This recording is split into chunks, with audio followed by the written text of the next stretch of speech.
The Wellbeing service is a service that is provided through the GP surgeries in the community, and we work with people in a person-centred way to empower and encourage them to get in touch with local agencies, organisations and community places.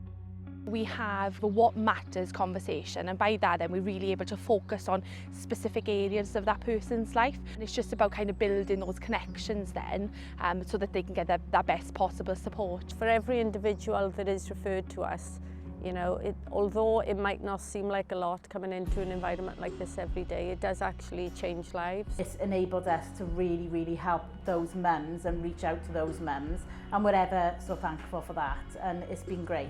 I couldn't even imagine if Interlink didn't have the wellbeing coordinators anymore, because, you know, not only are they very valuable to us as an organisation and to the people who they refer to us, but there are loads and loads of community groups and third sector organisations out there who really do need them.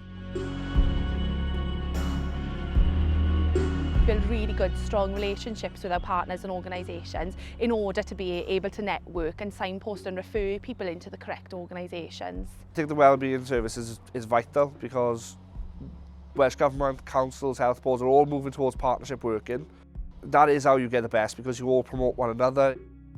We're trying to put on activities which they've identified, not what we think they need. So the community coordinators come and support that. When you look at what we've done together as a partnership, as collaboration, we've helped over 58 women to reach out, to get help, counselling, come into the hub.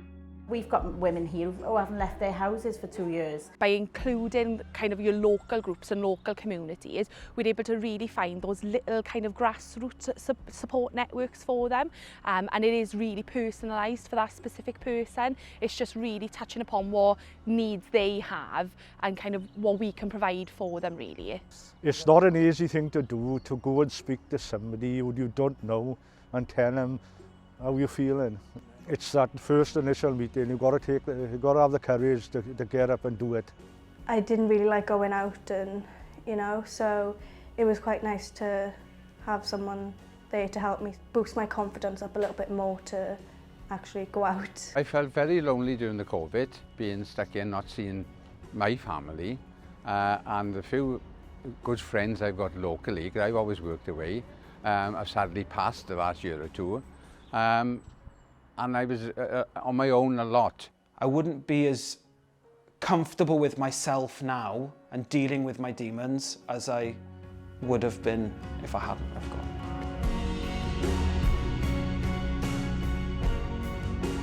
I think it's really important that we're able to provide this service for future people that might want to come in, and like you said, as the longer we're here, the longer and stronger our connections will be in place. I mean, I haven't only seen a change in Mike. Mike made a massive change in us. Mike brought structure with him, he brought knowledge, he brought skills, which he's passed on to many people. Well, it's given me a lot of confidence, you know, and I'm more outgoing. I've done a few courses. So rather than sitting about, I'm still learning things, you know. I linked Daryl in as this gentleman's befriender, and it's worked incredibly well. They get on like a house on fire. It makes people's lives so much better, and something to look forward to, you know, during the weekend.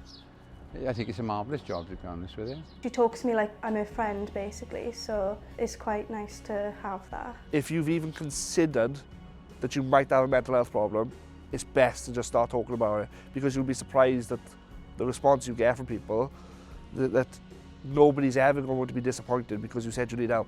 Life-saving.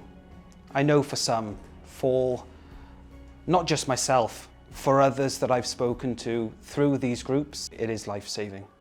Without these groups, you know, I think there'd be a lot more men in worse positions or worse states of mental health than there are now. It would be awful if this was to ever cease, because I think collaborations like this is a must need in any community.